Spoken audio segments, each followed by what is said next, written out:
A graça e a paz do Senhor Jesus a todos vocês que estão aí conosco. Lembrando que estamos aqui em mais uma live falando sobre o livro Uma Vida com Propósito, do autor Rick Warren.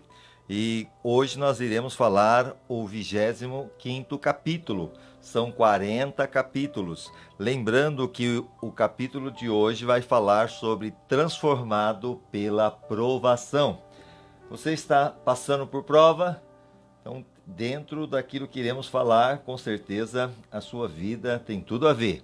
Então, lembrando que você pode acessar o nosso site www.igrejabatistaeulan.com.br www.igrejabatistaeulan.com.br.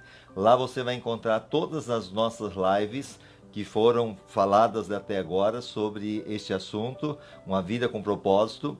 Também você vai encontrar lá no nosso site as lives de oração e os nossos cultos. E mais uma vez reforçando aqui, amanhã nós teremos o culto na quinta-feira às 20 horas, das 20 às 21 horas. Iremos falar a parte 2, como enfrentar o tempo de crise, de dificuldade, tempos difíceis. Então amanhã eu te espero às 8 da noite e às 5 para o meio-dia nós teremos oração.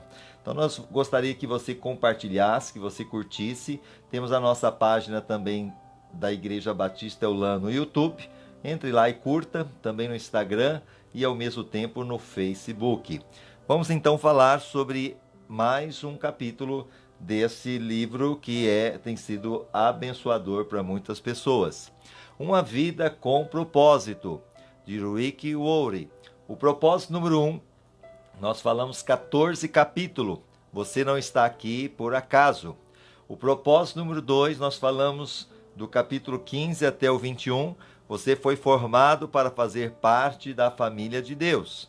O propósito número 3, nós falamos, você foi criado para se tornar semelhante a Cristo. No capítulo 22, 23, como crescemos. 24, transformado pela verdade. E agora 25, transformado pela provação. Olha o que nós temos aqui. Pois os nossos sofrimentos leves e momentâneos estão produzindo para nós uma glória eterna que pesa mais do que todos eles. Isso no original, em 2 Coríntios, capítulo 4, versículo 17, porque a nossa leve e momentânea tribulação produz para nós cada vez mais abundantemente um eterno peso de glória. Paulo está dizendo que a nossa leve e momentânea tribulação. E quando a gente olha para a vida de Paulo, ele passou por muitas lutas, mas ele compara que toda essa tribulação nada mais foi um período de transformação que Deus usou aí a provação. E isso com certeza teria um peso de glória, porque nós vamos desfrutar lá na eternidade aquilo que fizemos aqui e fomos aprovados e não reprovados. É o fogo do sofrimento que produz o ouro da santidade. Vou repetir. É o fogo do sofrimento que produz o ouro da santidade. Deus tem um propósito por trás de cada problema. Você sabia disso? Deus tem um propósito. Mesmo esse problema que estamos vivendo hoje. Pandemia, estamos vivendo tempos de desemprego, tempos difíceis. Problemas também até mesmo, como nós estamos vendo aí, pragas de gafanhotos e tantas outras coisas mais.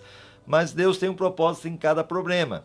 Ele usa a circunstância para desenvolver nosso caráter. É agora, nesse tempo, que Deus vai desenvolver o nosso caráter, principalmente o caráter cristão, para ver se como que nós vamos nos sair diante dessa situação. Na verdade, ele se utiliza mais da circunstância para nos tornar semelhante a Jesus, do que da nossa leitura da Bíblia. Então, lembrando, ainda que eu possa ler toda a Bíblia, a circunstância ele vai usar muito mais, até mesmo do que a própria palavra. A palavra ela vai transformar, ela vai entrar, mas é através, muitas vezes, aquele velho ditado, se não vem pelo amor, vai vir pela dor. Ele vai usar a circunstância para tratar conosco. A razão é óbvia.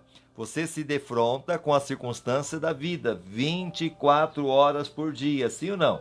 Porque mesmo que eu estiver dormindo, pode acontecer um imprevisto que a gente não está nem esperando. Jesus nos alertou dizendo que teríamos problemas no mundo. Olha João 16:33. Tenho-vos dito estas coisas para que em mim tenhais paz. Olha, em Jesus nós temos paz. No mundo tereis tribulações. Em outras versões fala aflições. Então ele já tinha nos alertado. Ele não disse que nós como cristãos, agora junto a ele, não seríamos isentos de tribulação, de problema. Não, ele nunca falou isto. Mas o que ele garantiu? Tem bom ânimo. Eu venci o mundo. Nós vamos vencer também. Ninguém está imune à dor ou livre de sofrer. Até Jesus, que é o Filho de Deus, sofreu. Ele que poderia ser poupado, mas foi o que mais sofreu. E ninguém tem a oportunidade de atravessar a vida sem problemas. Mesmo a pessoa aí que talvez tenha todos os dinheiros, recursos do mundo, ele tem problema também. A vida é uma série de problemas. Toda vez que você resolve um, tem outro aguardando a vez. Sim ou não? Você acaba de resolver um problema, mal acaba de respirar, aparece outro. Pedro nos assegura de que problemas são normais. Ele fala assim: queridos amigos, não se assustem nem se admirem quando vocês passarem pelas provas ardentes que estão para vir, pois isso não é coisa estranha, nem fora do comum que lhes vai acontecer. 1 Pedro 4, versículo 12. O que nós temos aqui, ele fala o seguinte, na versão original: amados, não estranheis a ardente provação que vem sobre vós para vos experimentar, como se coisa estranha vos acontecesse. Então ele fala que essa ardente provação vem para nos experimentar. Deus utiliza os problemas para trazê-lo para perto de si. Ou seja, Deus usa toda a situação para que nós chegamos mais perto dele. E com certeza não é diferente. Se tem alguém ainda que não está mais perto dele, é porque ainda está tudo bem, está dando tudo certo, está conseguindo aí o seu trabalho, a vida financeira está boa, a saúde está boa. Então muitas vezes a gente fica meio descansado porque está tudo bem. Mas quando a gente está na luta, na prova, não tem outro caminho. Nós temos que buscá-lo. E Deus usa essa situação para que nós possamos ser atraídos até Ele. A Bíblia diz: o Senhor está perto dos que têm um coração quebrantado e salva-os de espírito abatido. Então, quando nós estamos na luta, na prova, nós temos um coração quebrantado, sim ou não? Nós também temos um espírito abatido e Deus está próximo desses. Salmo 34, 18. Suas mais íntimas e profundas experiências de adoração ocorrerão provavelmente no dia mais sombrios. Vou repetir. Aquele momento de íntima comunhão com Deus e profunda experiência de adoração a Deus vai acontecer quando? Quando provavelmente você vai estar passando por dias sombrios.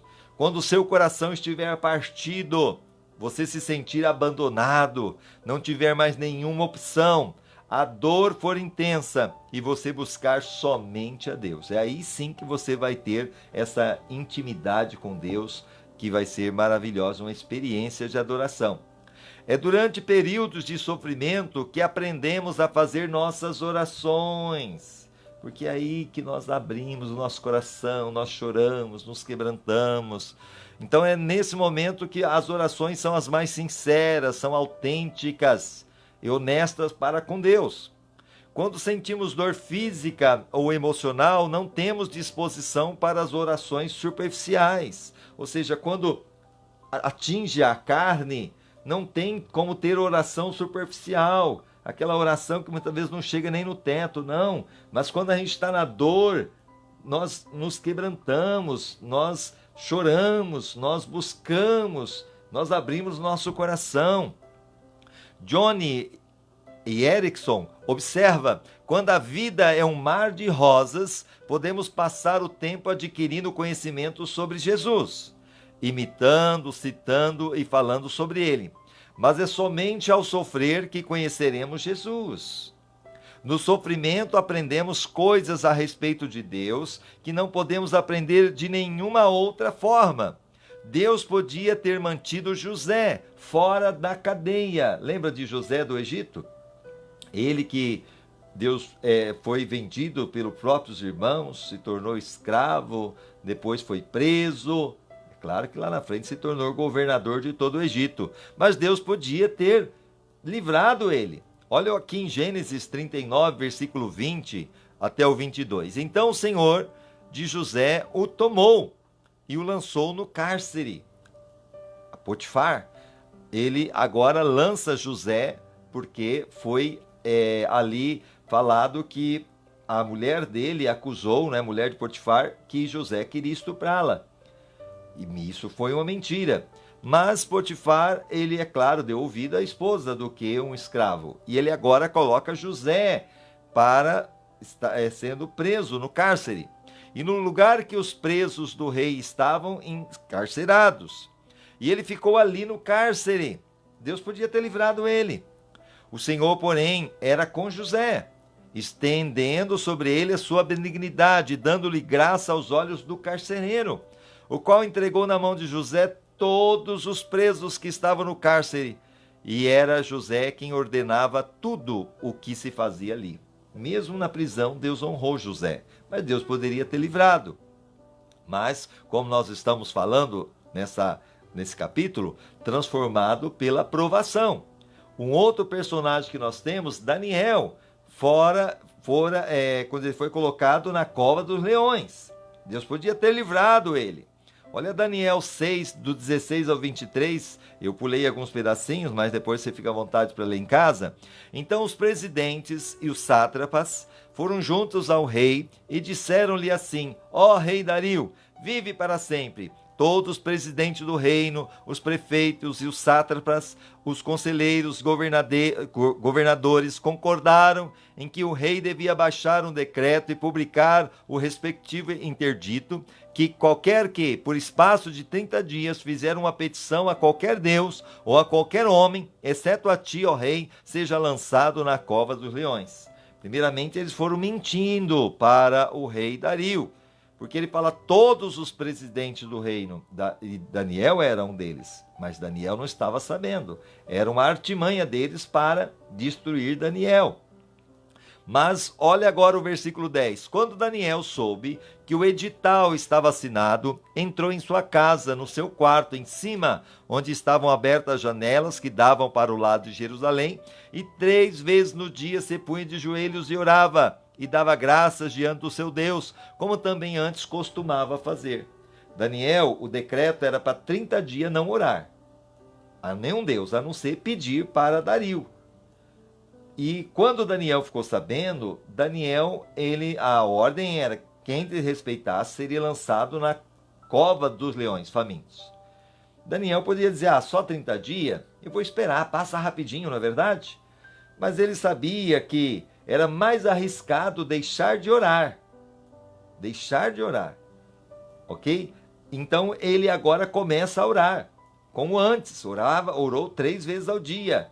E mesmo quando ele estava em oração, Deus não livrou ele de ser lançado na cova dos leões. Por quê? Aquelas pessoas que tinham feito o decreto lá, o rei assinar, então aqueles homens foram juntos e acharam a Daniel orando e suplicando diante do seu Deus. Depois se foram da presença do rei e dizendo-lhe: este Daniel, que é dos exilados de Judá, e não tem feito caso de ti, ó rei, nem do interdito que assinaste. Antes 3 vezes por dia faz a sua oração. Ouvindo então o rei a notícia, ficou muito penalizado, porque o rei gostava de Daniel. E a favor de Daniel propôs dentro do seu coração livrá-lo, e até o pôr do sol trabalhou para salvar, mas era uma lei que nem o rei poderia mudar. Então o rei deu ordem e trouxeram Daniel e o lançaram na cova dos leões. Olha só, Daniel estava orando. Daniel podia dizer: Deus, o Senhor poderia ter me livrado, mas Deus permitiu ele entrar dentro da cova dos leões famintos. Ora, disse o rei a Daniel: o teu Deus, a quem tu continuamente serve, ele te livrará. E uma pedra foi trazida e posta sobre a boca da cova, e o rei o selou com seu anel, e com o anel dos seus grandes, para que no tocante a Daniel nada se mudasse. O 19, então o rei se levantou ao romper do dia e foi com pressa à cova dos leões. E chegando-se à cova, chamou por Daniel com voz triste, e disse o rei a Daniel: ó Daniel, servo do Deus vivo, dar-se-ia o caso que o teu Deus, a quem tu continuamente serve, tenha podido livrar-te dos leões? Porque ele passou a noite toda com leões famintos. Então Daniel falou ao rei: ó rei, vive para sempre. Olha que coisa linda! O meu Deus enviou seu anjo e fechou a boca dos leões, e eles não me fizeram mal algum, porque foi achada em mim inocência diante dele. E também diante de ti, ó rei, não tenho cometido delito algum. Então o rei muito se alegrou e mandou tirar a Daniel da cova. Assim foi tirado Daniel da cova, e não se achou nele lesão algum, porque ele havia confiado em seu Deus. Ele teve essa experiência. Deus mandou ali um anjo que tapou a boca dos leões. Mas ele só conseguiu ter essa experiência por causa da permissão de Deus de passar ali pela cova dos leões. Ele ser lançado ali, apesar dele ser uma pessoa justa. Olha agora, Deus poderia ter evitado que Jeremias fosse lançado em um poço de lama. Já pensou? Você ser colocado num poço, o poço é profundo, e ali ser colocado um poço que não tinha água, mas tinha lama. Jeremias, por falar a palavra de Deus, foi lançado num poço de lama. Olha Jeremias 38, versículo 6. Então tomaram a Jeremias e o lançaram na cisterna de Malquias, filho do rei, que estava no átrio da guarda, e desceram Jeremias com cordas. Mas na cisterna não havia água, senão lama, e atolou-se Jeremias na lama. Olha só, Jeremias passou por essa experiência. E Deus poderia ter livrado, mas é permissão de Deus para crescimento. Ele teve uma experiência com Deus ali naquela situação. E nós também, quando passamos, como estamos passando hoje, né, a pandemia, aí, o coronavírus, desemprego, problema, se você buscar o Senhor, se você crer, você vai ter lindas experiências para contar depois, em nome de Jesus. Impedido os 3 naufrágios de Paulo. Já pensou o apóstolo Paulo 3 vezes o navio que ele estava naufragou? Olha 2 Coríntios 11, 25. 3 vezes fui açoitado com varas. Aqui ele está dizendo que não somente o naufrágio, mas a luta que ele passou. Ele foi açoitado com varas. Uma vez fui apedrejado. Imagina só. 3 vezes sofri naufrágio. E uma noite e um dia passei no abismo. Tudo isso, a Bíblia fala que Paulo passou. Deus poderia ter livrado. Impedir, aqui também Deus poderia ter evitado que os 3 jovens hebreus fossem jogados na fornalha, em chamas. A Bíblia fala que em Daniel capítulo 3, do 1 ao 26, que Nabucodonosor fez uma estátua de ouro. E ele convocou que todos ali estivessem diante daquela estátua, e quando fossem tocados os instrumentos, todos deveriam se prostrar diante daquela estátua. Mas os 3 que eram fiel a Deus, sabia que Deus condenava a idolatria, eles decidiram no coração não fazer isto, porque eles queriam agradar a Deus e não ao homem. E quando foi tocado, eles não se prostraram. É claro que aqueles fofoqueiros de plantão foram os primeiros a chegar a Nabucodonosor. Olha, aqueles 3 não se dobraram. E o Nabucodonosor ficou muito irado, mandou chamá-los. Disse: olha, eu vou te dar mais uma chance para vocês se prostrarem diante da imagem que eu mandei fazer. E eles ali, com toda aquela certeza, falaram: nós não vamos nos prostrar diante dessa imagem. Olha o versículo 17. Eis que o nosso Deus, a quem nós servimos, pode nos livrar da fornalha de fogo ardente, e ele nos livrará da tua mão, ó rei. Mas se não, fica sabendo, quer dizer, se não nos livrar, fica sabendo, ó rei, que não serviremos a teus deuses, e nem adoraremos a estátua de ouro que levantaste. E quando eles falaram isso, Nabucodonosor ficou muito irado, mandou aquecer 7 vezes a fornalha, mais do que era costume, e mandou lançar os 3 jovens lá dentro daquela fornalha. E quando eles foram lançados ali, a Bíblia fala que o rei, olhando para dentro da fornalha, disse: eu, porém, vejo ali, ele disse, olha, mandamos 3, mas eu vejo 4 homens, no versículo 25 do capítulo de Daniel, capítulo 3. Ele fala assim: eu vejo ali 4 homens soltos. E eles foram lançados amarrados. Foram 3. Agora o Nabucodonosor estava vendo 4. Que andam passeando dentro do fogo. Eu pergunto, tem como passear dentro do fogo? Jamais. Mas por causa que Deus permitiu eles serem lançados dentro daquela fornalha, e por eles confiarem em Deus, eles tiveram essa experiência linda. Não somente para contar, mas também para que outros pudessem ver e acreditar. E nenhum dano sofrem. E o aspecto do quarto é semelhante a um filho dos deuses, o próprio Cristo. Lembrando que Jesus não veio através ali de Maria, ainda que ele foi concebido por ela, mas Jesus, ele é Deus, ele já existia antes mesmo de Maria. E ele estava lá, com Sadraque, Mesaque e Abednego. Então, chegando-se Nabucodonosor à porta da fornalha de fogo ardente, falou dizendo: Sadraque, Mesaque e Abednego, servos do Deus Altíssimo, sai e vinde. Logo Sadraque, Mesaque e Abednego saíram do meio do fogo. Olha que experiência! Mas Deus poderia ter livrado eles, mas não teria essa experiência para contar. Mas não fez.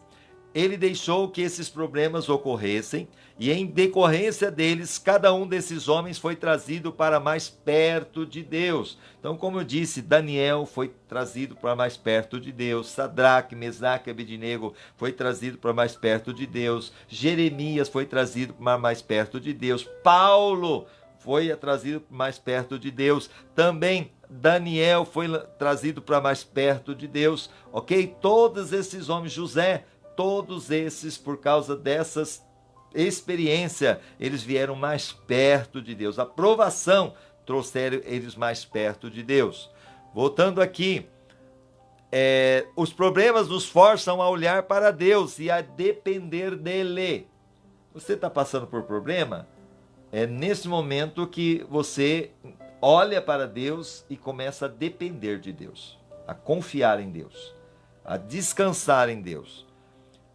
Voltando aqui, em vez de confiar em nós mesmos, Paulo testificou desse benefício, sentiu que estávamos condenados à morte e percebemos como éramos fracos demais para socorrermos a nós mesmos.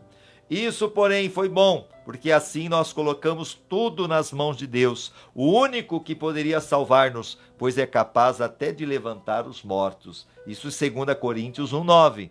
Portanto, já em nós mesmos tínhamos a sentença de morte, para que não confiássemos em nós, mas em Deus, que ressuscita os mortos. Como eu disse, todos esses já tinham a sentença de morte decretada, mas como eles confiaram em Deus, eles tiveram ali a sua libertação, a sua cura e a sua restauração.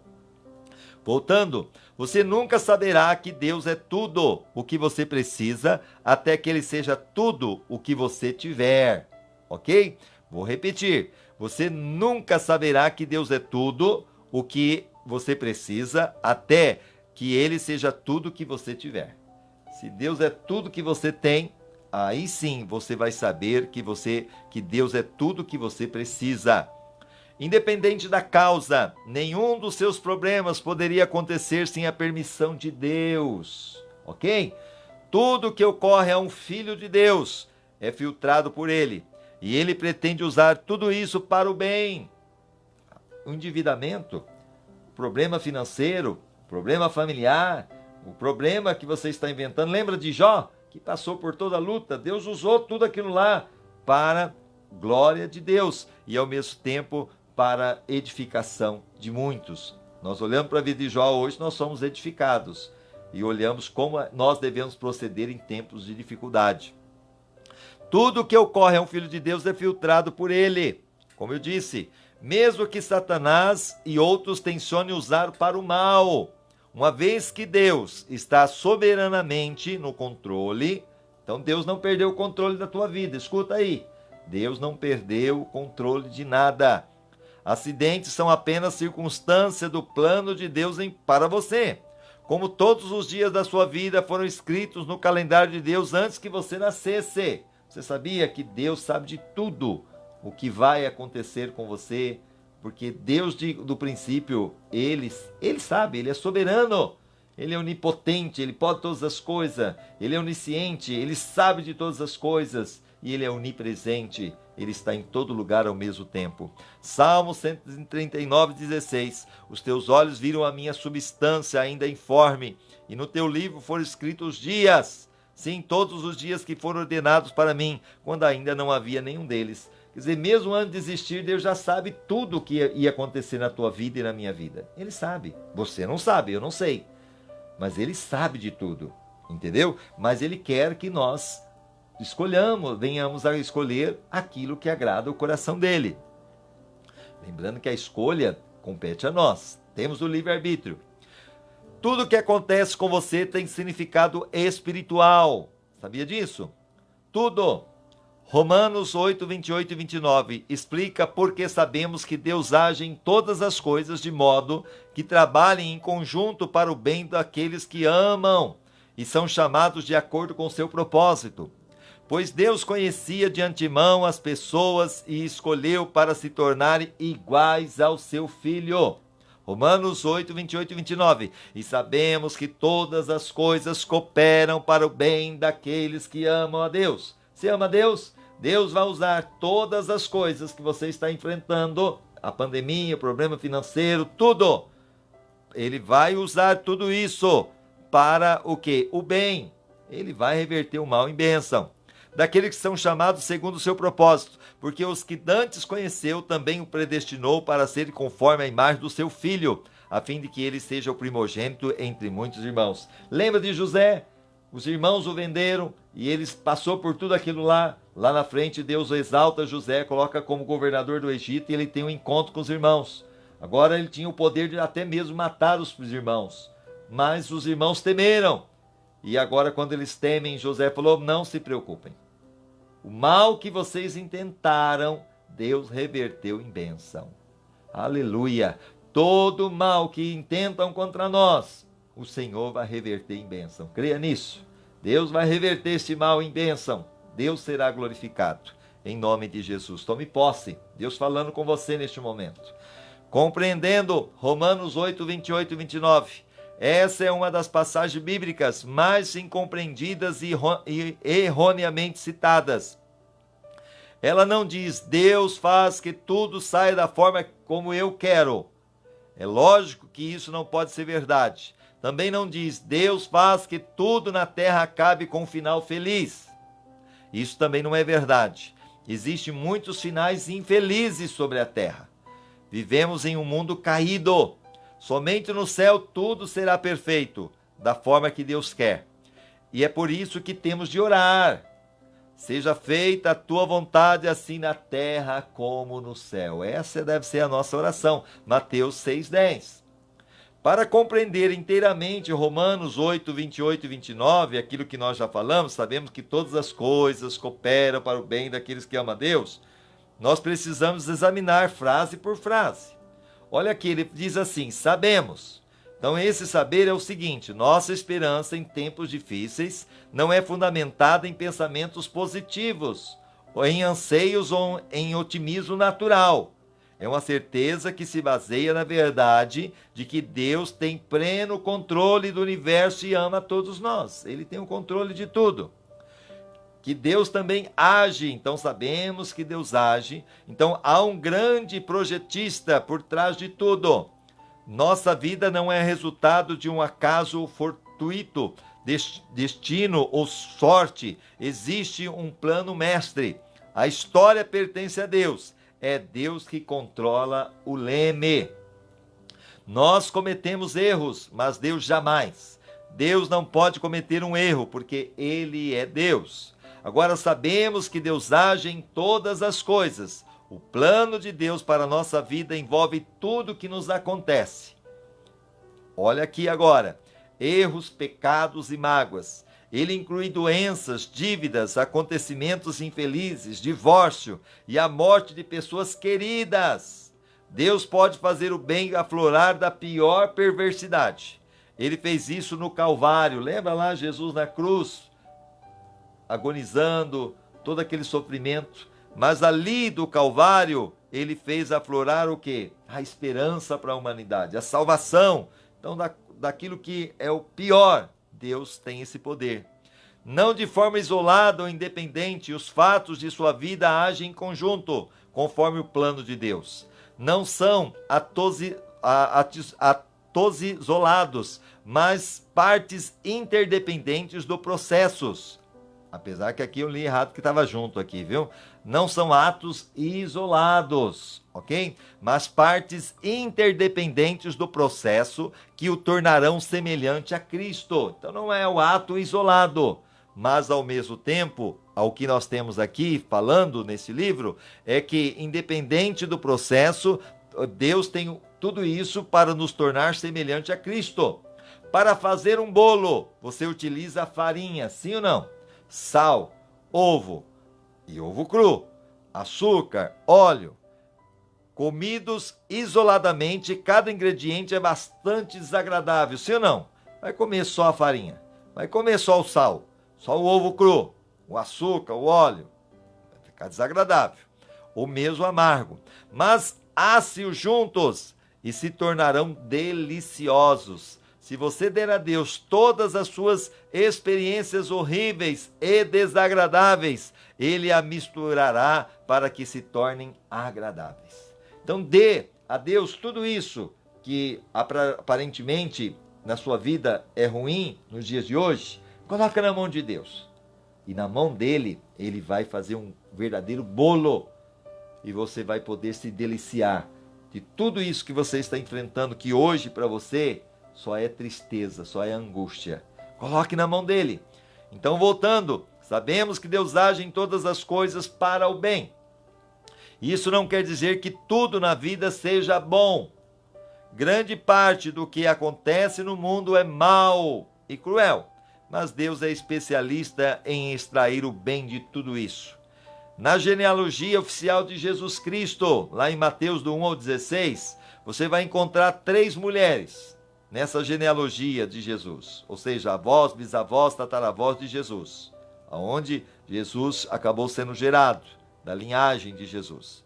Você vai encontrar Tamar, Raabe, Ruth e Betseba. Quando a gente olha para Tamar, ela seduziu seu sogro para engravidar. Olha só a situação. Tamar fez isso e se engravidou, mas estava lá na linhagem de Jesus. Olha só o que Deus faz, ele pega o mal e transforma em bem. Raabe era uma prostituta, mas Deus pega a vida dela e transforma a vida dela. Claro que Tamar também foi transformada, Raabe foi transformada, porque ela que foi aquela, a Raabe foi aquela que guardou os espias lá em Jericó. E quando Deus destruiu Jericó, as muralhas, Deus preservou ela e sua família. Ruth nem mesmo era judia e infringiu a lei casando com um judeu. Então olha também outra situação. E Betseba cometeu adultério com Davi. Naquela época deveria ser apedrejada, o que acabou causando o assassinato do marido. Mas Deus usa o mal para transformar em bênção.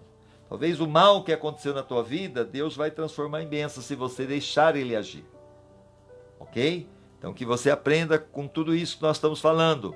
Não são exatamente reputações excelentes, mas Deus fez o bem resultasse do mal. E Jesus veio através dessa linhagem. O propósito de Deus é maior que nossos problemas, nosso sofrimento e até mesmo os nossos pecados. Então, voltando aqui, sabemos que Deus age em todas as coisas para o bem daqueles que o amam e são chamados. Essa promessa é somente para os filhos de Deus e não para todos. Todas as coisas contribuem para o mal daqueles que vivem em oposição a Deus, insistindo em seguir o próprio caminho. Então, se essa promessa não é para todos, se a pessoa está insistindo em fazer aquilo que não agrada a Deus, com certeza o mal vai prevalecer na vida dela e não vai ter mudança nenhuma. E ele ainda continua, de acordo com o seu propósito. Que propósito é esse? Que sejamos iguais a seu Filho, Jesus. Tudo que Deus deixa acontecer na nossa vida é permitido por causa desse propósito. Ou seja, lembra tudo que Jesus passou? Teve fome, teve sede, foi tentado, foi humilhado, ele foi pobre, ele teve várias situações, mas ele de maneira nenhuma perdeu a sua essência, o seu caráter. Então que isso possamos aprender com Jesus. E olha que ele, sendo Deus, se fez homem. Ele tinha todo o direito também de fazer aquilo que fazemos, mas ele optou em não fazer.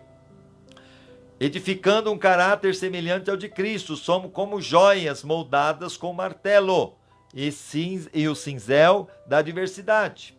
Se o martelete do joalheiro não for forte o suficiente para aparar nossas arestas, ele usará uma marreta. É aquela coisa, um martelete, entendeu? Do joalheiro, ele vai bater. Mas se não for suficiente, Deus vai usar uma marreta. E é a mesma coisa com você. Deus está falando, usando situações, vários casos.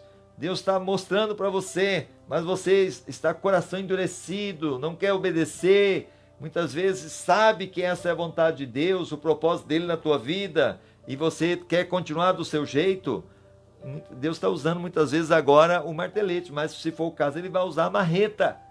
Mas é para o teu bem, ele vai usar o mal para reverter em bênção.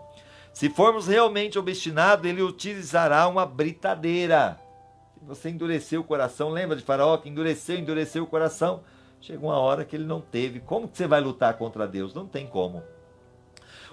Usará o que for necessário. Cada problema é uma oportunidade para edificação do caráter. Então Deus está usando esse problema que você está enfrentando. Qual é o problema que você está passando? Deus vai usar esse problema para edificar o seu caráter, o meu caráter.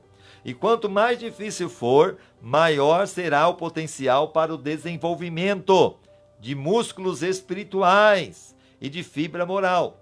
Paulo disse: sabemos que essas dificuldades produzem paciência, e a paciência produz um caráter. Romanos 5, 3 e 4. E não somente isso, mas também gloriemo-nos nas tribulações, sabendo que a tribulação produz perseverança, a perseverança, a experiência, a experiência, a esperança. O que é isto? Caráter. Deus trabalhando em nosso caráter. O que acontece exteriormente em sua vida não é tão importante tanto quanto o que acontece dentro de você. Então aquilo que acontece por fora de você não é tão importante quanto aquilo que acontece dentro de você. As circunstâncias da vida são temporárias, mas o caráter durará para sempre. A Bíblia frequentemente compara as provações ao fogo, que refina o metal queimando as impurezas. Olha o que diz Pedro: essas dificuldades vêm para provar que a sua fé é pura. Essa pureza de fé vale mais do que o ouro. Olha 1 Pedro 1,7. Para que a prova da vossa fé, mais preciosa do que o ouro que perece, embora provado pelo fogo, redunde para louvor, glória e honra na revelação de Jesus Cristo. O ouro, para ele ficar puro, ele tem que ser passado pelo fogo para tirar as impurezas. E assim não é diferente. Para nós também ser tiradas as impurezas, nós passamos pelo fogo, que nada mais é do que as provações, as tribulações, para moldar o nosso caráter. Foi feita a seguinte pergunta a um ourives: como você sabe que a prata é pura? Ele respondeu: quando vejo o meu reflexo nela. Quando você é refinado pelas provações, as pessoas podem ver o reflexo de Jesus em você. Aleluia! As pessoas vão olhar e vão dizer: você tem o olhar de Cristo, você tem as palavras de Jesus, você tem o jeito de Jesus, você é diferente, você tem um brilho de Deus. Tiago disse: sob pressão a sua fé é forçada para fora e verdadeiramente se expõe. Tiago 1,3, sabendo que a aprovação da vossa fé produz a perseverança. Vou repetir: sabendo que a aprovação da vossa fé produz perseverança. Visto que Deus tenciona torná-lo semelhante a Jesus, ele o fará passar pelas mesmas experiências que Jesus passou. Isso inclui solidão. Jesus teve solidão, sabia disso? Os discípulos o abandonaram quando ele foi preso. Ele foi tentado. Ele teve pressão. Imagina a pressão que Jesus passou diante ali dos acusadores. Foi criticado. Não é fácil receber crítica. Foi rejeitado. E muitos outros problemas. A Bíblia diz que Jesus aprendeu a obedecer por meio dos seus sofrimentos e foi aperfeiçoado por meio dos seus sofrimentos. Hebreus 5, 8 e 9. Ainda que era filho, aprendeu a obediência por meio daquilo que sofreu. Tendo sido aperfeiçoado, veio a ser autor de eterna salvação para todos que obedecem.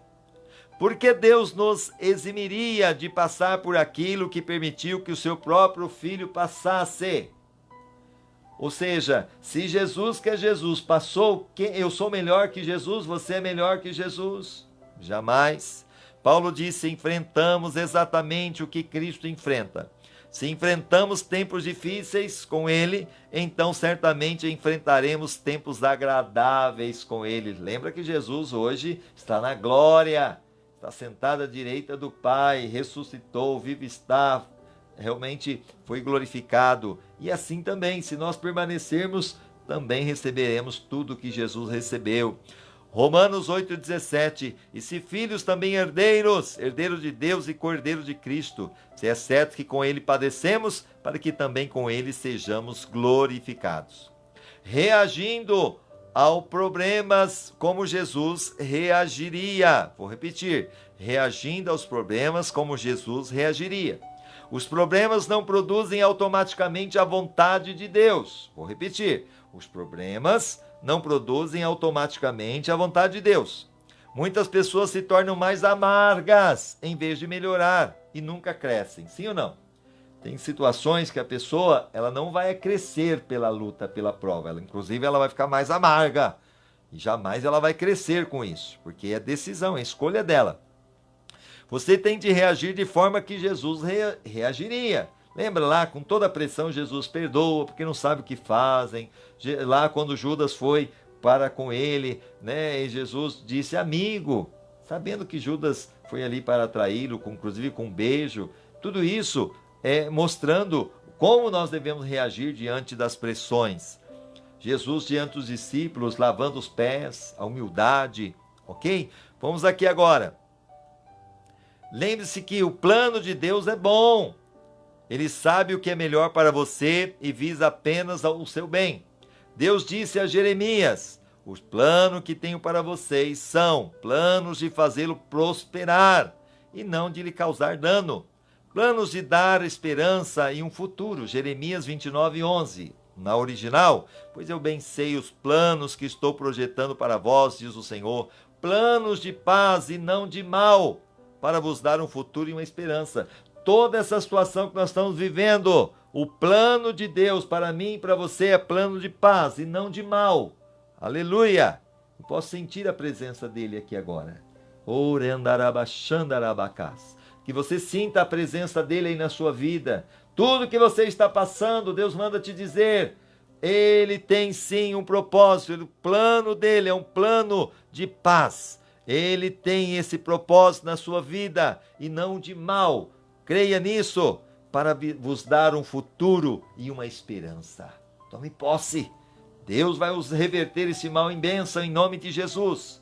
José compreendeu essa verdade quando, falando a seus irmãos que o venderam como escravo, disse, vocês planejaram mal contra mim, mas Deus o tornou em bem. Lembra aquilo que eu falei? Gênesis 50, versículo 20. Vós, na verdade, intentaste o mal contra mim. Deus, porém, o intentou para o bem, para fazer o que se vê neste dia. Isto é, conservar muita gente em vida.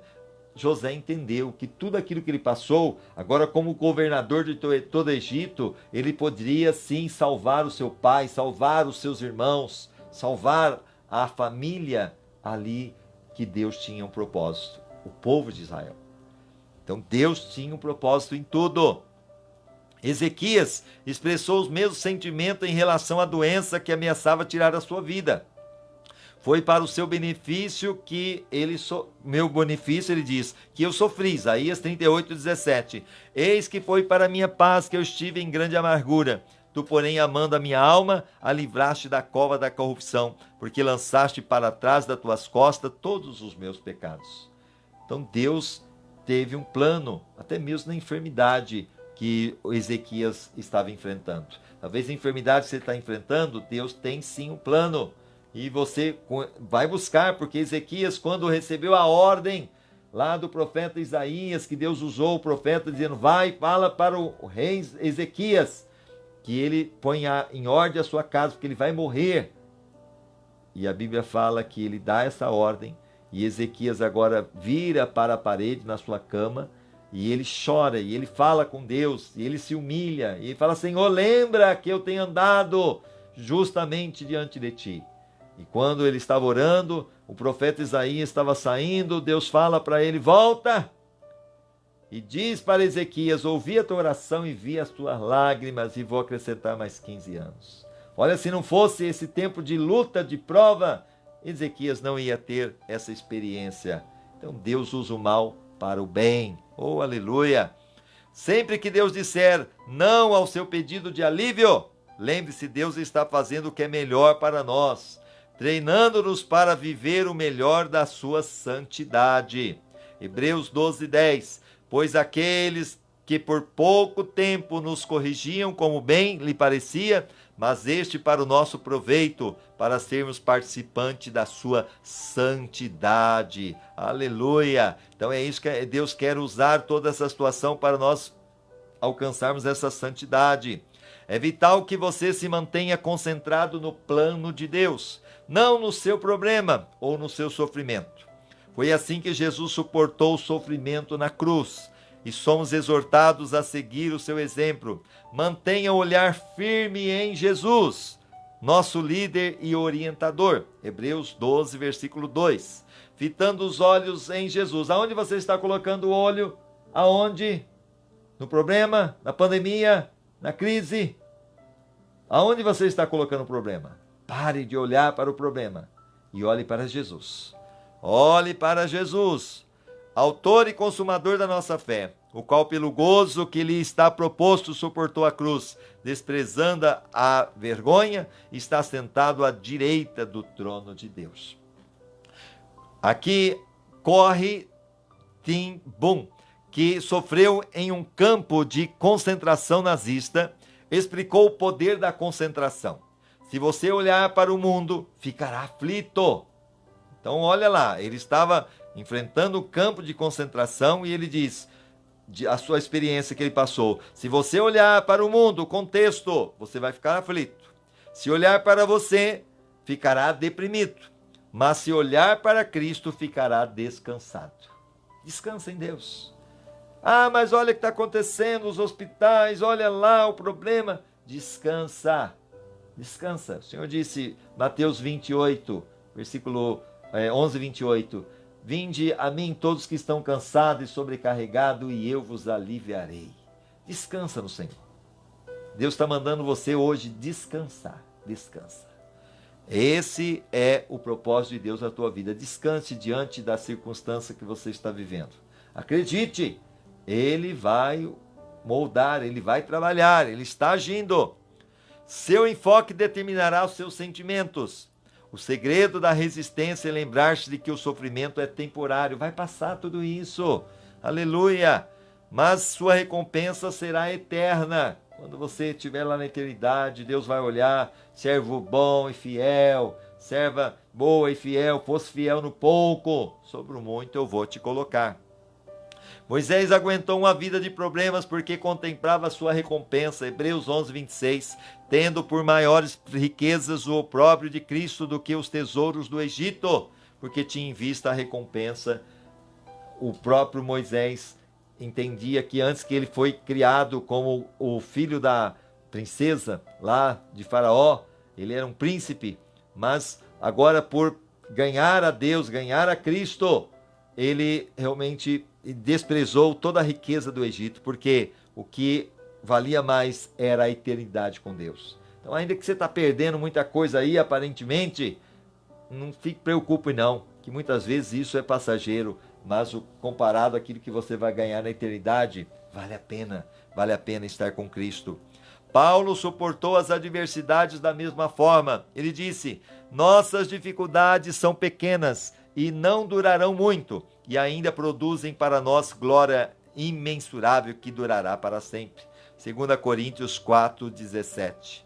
Não se renda a considerações de curto prazo. Mantenha-se concentrado no resultado final. E se somos os seus filhos, então participaremos dos seus tesouros.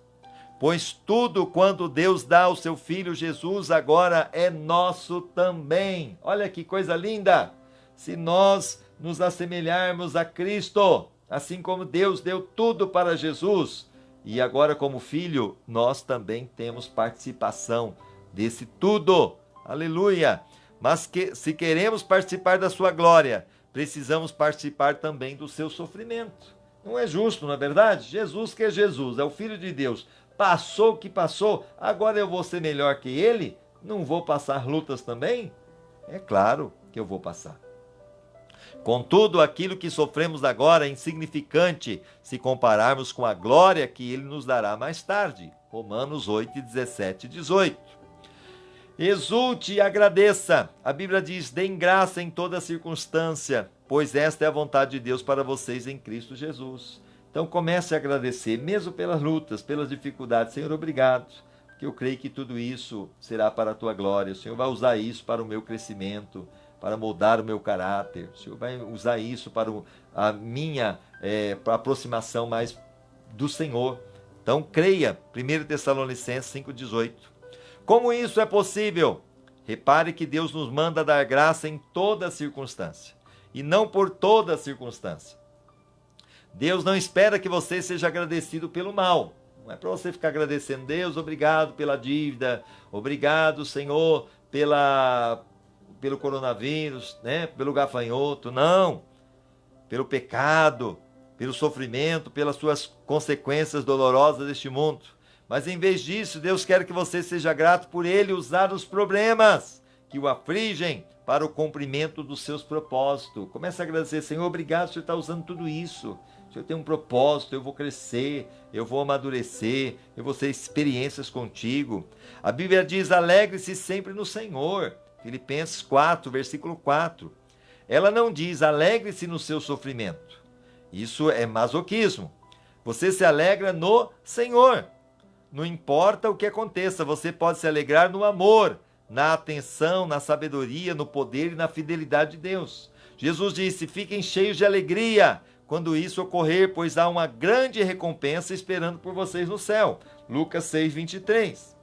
E indo para os finalmente, nós também podemos nos alegrar ao saber que Deus está passando pelo sofrimento junto conosco. Você sabia que Deus também sofre conosco por ver-nos sofrer?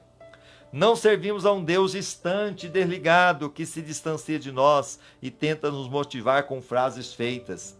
Ao contrário, ele entra no nosso sofrimento. Jesus fez isso ao encarnar, quando ele se fez homem. E hoje é o seu Espírito que faz isso em nós. Porque, lembrando que ele, como Deus, realmente não tinha sofrimento nenhum. Mas ele se fez carne. Então ele sabe o que é sofrimento, ele sabe o que é dor, ele sabe o que é ser criticado, ele sabe o que é ser humilhado, ele sabe o que é não andar. A Bíblia fala que ele foi tentado em tudo e não pecou contra o Senhor. Graças a Deus. Como Deus jamais nos deixará por nossa conta. Recuse-se a desistir, não desista nessa tribulação, nesse problema. Confie, seja paciente e persistente. A Bíblia diz: entenda que os problemas vêm para lhe testar a fé e gerar em vocês perseverança. Mas deixe que esse processo continue até que a perseverança se desenvolva completamente, e descobrirão que se tornaram homens de caráter maduro, de integridade, sem nenhum ponto fraco. Tiago 1, versículo 3 e 4. Sabendo que a aprovação da vossa fé produz perseverança. Essa aprovação está te fazendo ter perseverança. E essa perseverança tem a sua obra perfeita para que sejais perfeitos, é o caráter sendo moldado, e completos, não faltando em coisa alguma. A construção do caráter é um processo lento, não é fácil. Sempre que tentamos evitar ou escapar das dificuldades da vida, invalidamos o processo. Atrasamos nosso crescimento e, na verdade, acabamos com um tipo de sofrimento ainda pior, o tipo inútil que acompanha a negação e a rejeição. Quando você compreende as consequências eternas do desenvolvimento do seu caráter, faz menos orações do tipo consola-me, faze que eu me sinta melhor, e mais orações do tipo torna-me adequado. Usa isto para tornar-me mais semelhante a ti. Você sabe que está amadurecendo quando começa a ver a mão de Deus nos acontecimentos aleatórios e confusos e na circunstância da vida aparentemente sem sentido. Se você estiver enfrentando problemas nesse exato momento, que eu creio que você deve estar enfrentando, não pergunte por que eu. Em vez disso, pergunte o que você quer que eu aprenda. Essa é a pergunta. Então confie em Deus e siga fazendo o que é certo. Vocês precisam perseverar, de modo que quando tiverem feito a vontade de Deus, recebam o que ele prometeu. Tiago 1, 3 e 4, sabendo que a aprovação da vossa fé produz perseverança, e a perseverança tem a sua obra perfeita, para que sejais perfeitos e completos, não faltando em coisa alguma. E não desista, cresça. É um crescimento. Todo o processo é você estar crescendo. E aí sim terminamos o 25º dia, pensando sobre o meu propósito. Um tema para reflexão. Existe um propósito por trás de cada problema. Existe um propósito. Um versículo para memorizar. Romanos 8, 28. E sabemos que todas as coisas cooperam para o bem daqueles que amam a Deus, daqueles que são chamados segundo o seu propósito. E uma pergunta para meditar. Qual problema na minha vida me trouxe mais crescimento? Vou repetir. Qual problema na minha vida me trouxe mais crescimento? Vamos orar?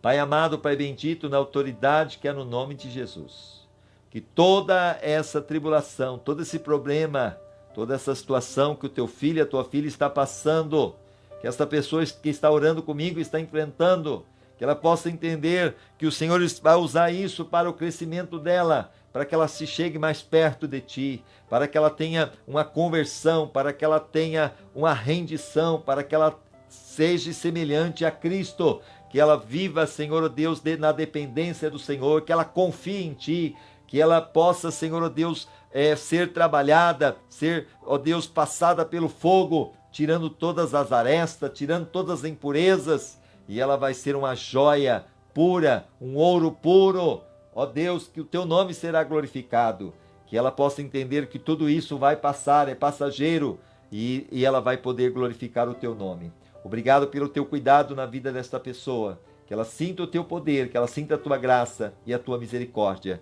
É o que eu te peço em nome de Jesus. Amém e amém. Deus abençoe você, lembrando que você pode acessar o nosso site www.igrejabatistaeulam.com.br www.igrejabatistaeulam.com.br. Lá você vai ver todas as lives até agora. Nós estamos no capítulo 25. Tem ainda até o 40. Mas esse que você não acompanhou, se quiser acompanhar, você pode acompanhar no nosso site. Também amanhã à noite, às 20 horas, nós temos o nosso culto, as 7 semanas com Deus. Espero você para fazer uma corrente, 7 semanas, um propósito, que nada mais é, 7 semanas você vai ouvir a palavra vai gerar no seu coração a fé. Inclusive, nós estamos falando sobre como enfrentar tempos difíceis.